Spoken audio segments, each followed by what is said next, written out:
Hi friends, வாங்க இன்றைக்கி நம்ம சேனலில் என்ன சமைக்கலான்னு பார்க்கலாம். இன்றைக்கி நம்ம தக்காளி குருமா தான் செய்ய போகிறோம். அதுக்கு 4 பழுத்த தக்காளி எடுத்து நம்ம மிக்ஸி ஜாரில் மாற்றி நைஸாக அரைச்சிக்கலாம். இப்போ கடாய் ஹீட் ஆகிடுச்சு, ஆயில் சேர்த்துக்கலாம். இது கூடவே சோம்பு, பட்டை, கிராம்பு இதெல்லாம் சேர்த்துக்கலாம். இப்போ நல்லா பொரிஞ்சிட்ருக்கு. இது ஒரு வாட்டி கிளறி விட்டு இப்போ பூண்டு சேர்த்துக்கலாம். இது கூடவே 2 பச்சை மிளகாய் ஒரு வாட்டி கிளறி விட்டுறலாம்.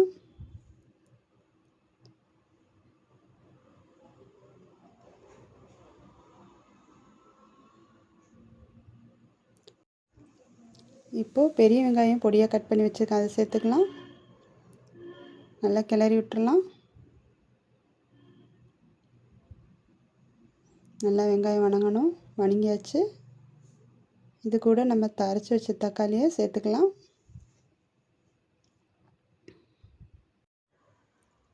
இப்போ ஒரு வாட்டி கிளறி விட்டு மிக்ஸி ஜாரில் 1/2 டம்ளர் தண்ணி ஊற்றி சேர்த்துக்கலாங்க.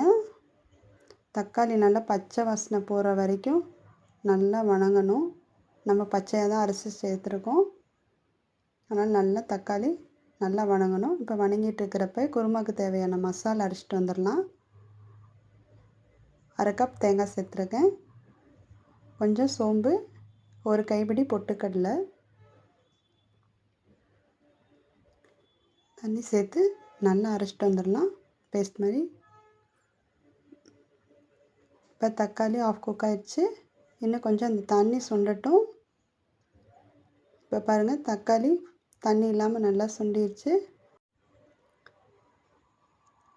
இப்போ நம்ம இதுக்கு தேவையான மிளகாத்தூள் சேர்த்துக்கலாம், 1 ஸ்பூன். இது கூட கல்லுப்பு சேர்த்துக்கலாம். நல்லா ஒரு வாட்டி கிளறி விட்டுடலாம்.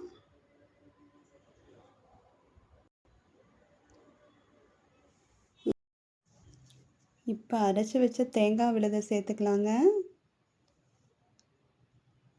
இப்போ குருமாவுக்கு தேவையான தண்ணி நம்ம சேர்த்துக்கலாம்.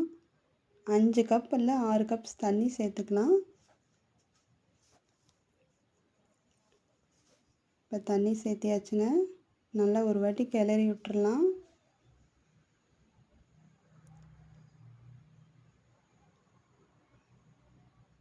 கிளறி விட்டாச்சுங்க. இப்போ நம்ம மூடி போட்டு ஒரு 10 நிமிஷம் போல் குருமா நல்லா கொதிக்கட்டுங்க. இப்போ குருமா நல்லா கொதிச்சு குழம்பு திக்காயிடுச்சு பாருங்கள் குருமா. இப்போ நம்ம கொத்தமல்லி இலையை தூவிடலாம். கொத்தமல்லி இலை தூவியாச்சு. அவ்வளோதான் ஃப்ரெண்ட்ஸ், குருமா ரெடி ஆயிடுச்சு. இந்த சேனல் உங்களுக்கு பிடிச்சிருந்துச்சின்னா சப்ஸ்கிரைப் பண்ணுங்கள், லைக் பண்ணுங்கள். தேங்க்யூ.